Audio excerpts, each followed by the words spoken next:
pessoal, nosso módulo de hoje vai tratar da análise do crescimento e decrescimento de uma função. Nós estamos aplicando a derivada na análise de funções e hoje, especificamente, nós vamos aplicar a derivada para identificar os intervalos onde uma função vai ser crescente ou decrescente. Então esse vai ser o nosso objetivo, analisar esses intervalos de crescimento e decrescimento através da derivação e o mais importante, depois de nós analisarmos esse intervalo, a combinação entre eles, como é que a gente pode usar essa combinação para classificar um ponto crítico como máximo local ou como mínimo local. Nossas referências estão no 4.16 do Apostol e no item 9.1 e 9.2 do Guidorizzi. O 9.1 ele fala do teorema de valor médio que nós vimos no módulo anterior e no 9.2 ele fala mais especificamente do crescimento e decrescimento da minha função através da análise da sua derivada. Bom, quais são as reflexões que nós vamos fazer antes de entrarmos na nossa aula, para você focar no objetivo deste módulo? Existem funções que apresentam intervalos que ela tem um comportamento de crescente ou decrescente, e a combinação desses intervalos define um ponto extremo desta função, ok? Então, como eu determino esses intervalos através da derivada? Como eu uso os intervalos para tirar conclusões em relação aos pontos extremos? São essas duas perguntas que você precisa responder no final deste módulo. Faz as suas reflexões e depois retorna aqui para o nosso vídeo. Então vamos lá. Nós vamos começar a nossa aula com um teorema que diz assim: se uma função for contínua em um intervalo fechado AB e derivável no intervalo aberto AB, repara, antes de nós entrarmos no teorema, repara as hipóteses desse teorema. Se assemelha à hipótese de que teorema?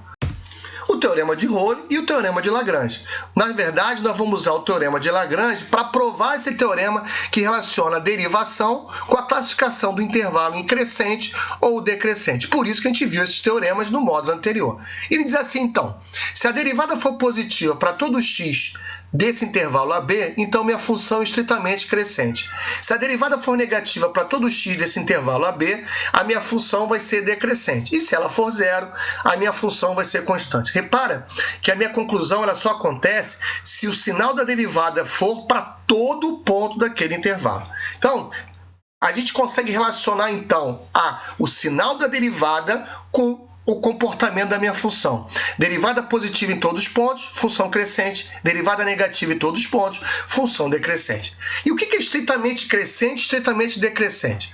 Uma função vai ser estritamente crescente em um intervalo se qualquer dois pontos desse intervalo, se o S é menor do que T, quer dizer, o S está antes do T, o valor da função do S no S vai ser menor que o valor da função no T. Por isso que ela está crescendo.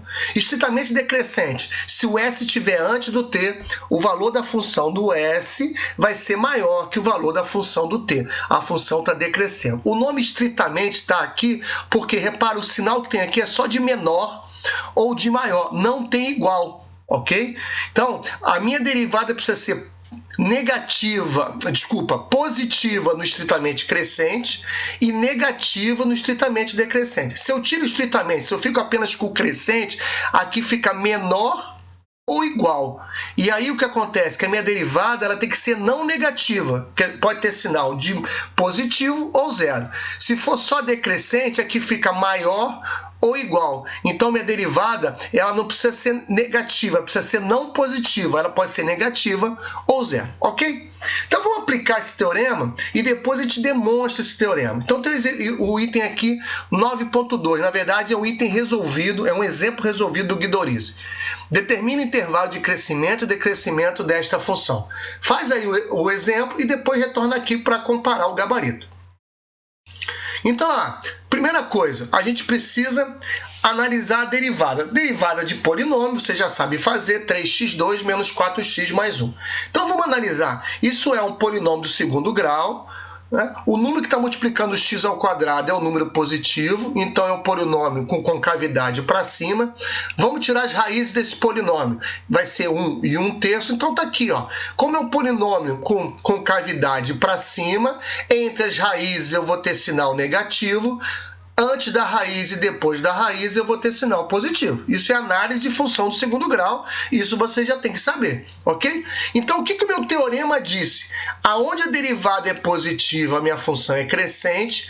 Aonde a derivada é negativa, a minha função é decrescente, quer dizer, em ambos os casos, estritamente. Então, aqui, ó, olha a minha função. Antes de 1/3, vou ser estritamente crescente. Entre o terço e 1, estritamente decrescente. E depois do 1, estritamente crescente. Então, tá aqui, ó, estritamente crescente de menos infinito até 1/3. Né? Estritamente crescente de 1 até infinito e estritamente decrescente de 1/3 até 1. Repara que 1/3 e 1, como são a derivada é igual a zero, eles aparecem nos dois intervalos. Não tem sentido eu falar que uma função é estritamente crescente ou decrescente num ponto. A gente analisa ela no intervalo, tá certo? Então, o sinal da derivada está me mostrando o comportamento da minha função naquele meu intervalo. Vamos agora demonstrar o teorema. E como eu disse anteriormente, nós vamos usar o teorema de Lagrange nessa demonstração. E a gente pode usar isso porque a minha função é contínua no intervalo fechado e derivável no intervalo aberto. Então, olha só. Vamos lá. Se o x e o y pertencem ao intervalo AB, e eu vou considerar o y maior do que o x, tá bom? O x aparecendo antes, eu posso usar o teorema de Lagrange no ponto x e no ponto y. Aí eu digo o seguinte, vai existir um ponto P entre o x e o y, tal que o f de y menos f de x é a derivada no p, y menos x. É aquela equação do teorema de Lagrange que nós vimos no módulo anterior, tá bom? Mas se o p pertence a esse intervalo AB, eu estou provando a letra A. A letra A diz que a derivada em todos os pontos do intervalo é positiva. Então, a derivada no ponto P, se o P pertence ao intervalo XY, e o XY são dois pontos do intervalo AB, o P pertence ao intervalo AB, e a derivada nele é positiva. Mas o Y é maior que o X. Se o Y é maior que o X, isso aqui é positivo, isso aqui é o positivo, obrigatoriamente o f de Y tem que ser maior que o f de X. Então, provamos que a função é estritamente crescente. Ok? Se eu repito agora para a letra B, a única coisa que vai mudar é que a derivada no ponto P vai ser negativo. Então, se a derivada é negativa, aqui eu vou ter positivo, negativo. Este lado tem que ser negativo. Então, o f de x vai ter que ser maior que o f de y. Então, minha função é estritamente decrescente. Tá certo? Só ficou faltando provar a letra C. Então, o que eu faço na letra C? Eu pego um x pertencente ao intervalo AB, com x maior do que o A. Tá bom? Eu uso o Lagrange agora do ponto A até o ponto X. Então, eu tenho que f de x menos f de A. Existe um ponto P que atende essa equação, tá bom? Mas ele diz que a derivada do ponto P é zero, porque o P pertence a esse intervalo. Então, se a derivada é zero, o f de x tem que ser igual a f de A. Eu provo que a função é constante para todo o intervalo. A gente pode mostrar que a recíproca desse teorema também é verdadeira e é facilmente provada. Quer dizer, se a minha função for estritamente crescente no intervalo, a derivada dela vai ser positiva. Se ela for estritamente decrescente, a derivada vai ser negativa. E se ela for constante, a derivada vai ser igual a zero. E como é que eu faço essa demonstração? A gente não vai fazer aqui, mas facilmente. Deixa eu voltar aqui no slide anterior. Repara, a análise vai ser o mesmo usando o Lagrange. Só que agora a conclusão é, a minha função é estritamente crescente. Então eu sei que o f de y é maior que o f de x. Então, este lado é positivo. Se isso é positivo, me obriga a derivada no ponto P ser positivo. Então, isso vale para todo intervalo, ok? Então, eu uso o mesmo raciocínio da minha demonstração, só que agora, em vez de eu trabalhar com a derivada do P, eu trabalho com a diferença entre o f de y e o f de x, tá certo? Então, assim eu provo que esse teorema vale tanto para um lado como para o outro. Bom, repara que na primeira aula desse assunto que trata da aplicação da derivada análise de funções, onde nós tratamos de pontos extremos, a gente viu uma ferramenta que era uma condição necessária para um ponto interior ser um ponto extremo, que era o ponto onde existia a derivada era zero. E com isso a gente conseguia captar, descobrir o ponto B e o ponto C. Só que essa ferramenta ela não era suficiente para pegar os outros pontos. Esse teorema que a gente acabou de ver é um teorema que eu consigo, se eu analiso o crescimento e decrescimento da minha função, repara, olha o ponto B.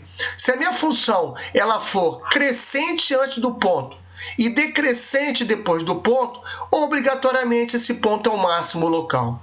Se a minha função for decrescente antes do ponto e crescente depois, como esse ponto C, obrigatoriamente ele é o mínimo local. E repara que esse teorema não serve apenas para o ponto B e ponto C, onde são contínuos e deriváveis. Serve também para o D, o E e o F, onde existe continuidade, mas não existe a derivada. Porque, olha só, olha o ponto D, a função é crescente antes, decrescente depois. Então, obrigatoriamente, o D é o máximo local. Então, repara que a derivada zero não pega o ponto D, porque não existe derivada neste ponto.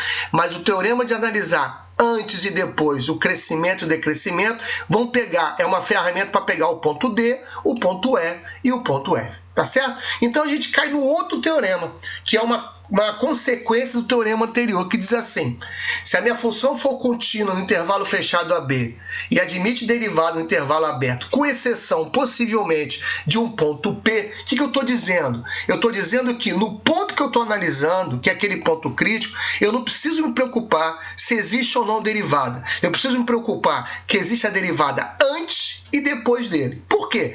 Se a derivada for positiva para todos os pontos da vizinhança dele antes dele e for negativa para todos os pontos da vizinhança dele depois dele, então obrigatoriamente o ponto P ele é o maximante. Existe um máximo local lá. Se a derivada for negativa antes e a derivada for positiva depois, não importa o que aconteça nele, quer dizer, ou que a derivada pode não existir nele, então o meu ponto P é um ponto minimante e existe um mínimo local neste ponto. Só vou fazer uma correção aqui. O que eu digo que não importa o que acontece nele é por seguinte: para ele ser um extremo local num ponto interior, nós já vimos, ou se a derivada existir, ela é zero, ou a derivada não existe.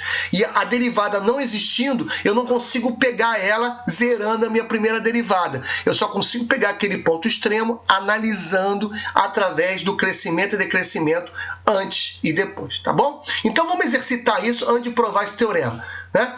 Antes disso, por isso que eu digo que esse teorema me dá uma condição suficiente.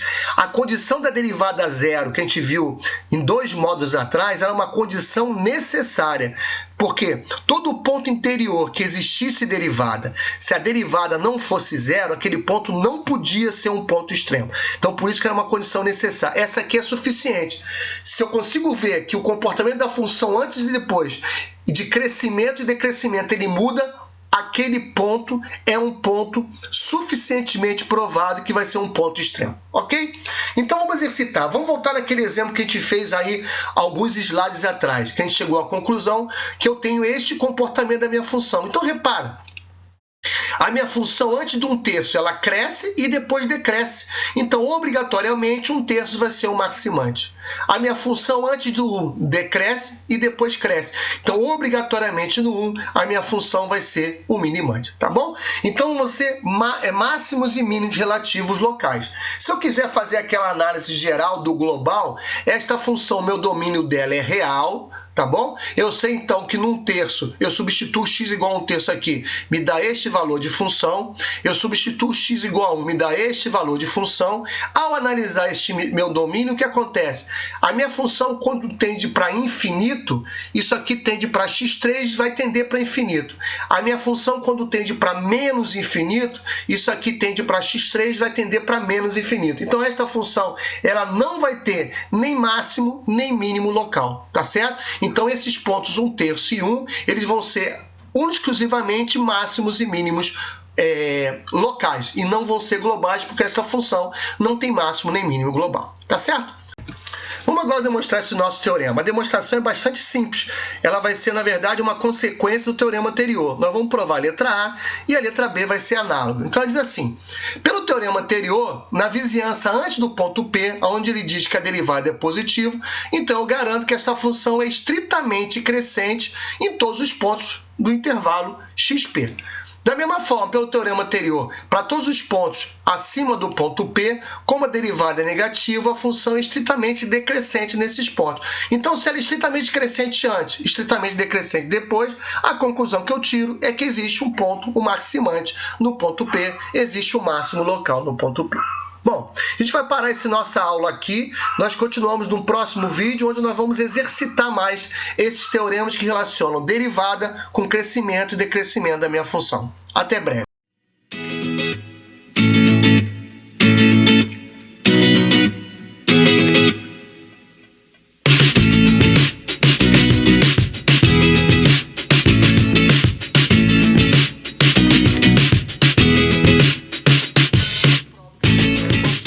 Para todo intervalo.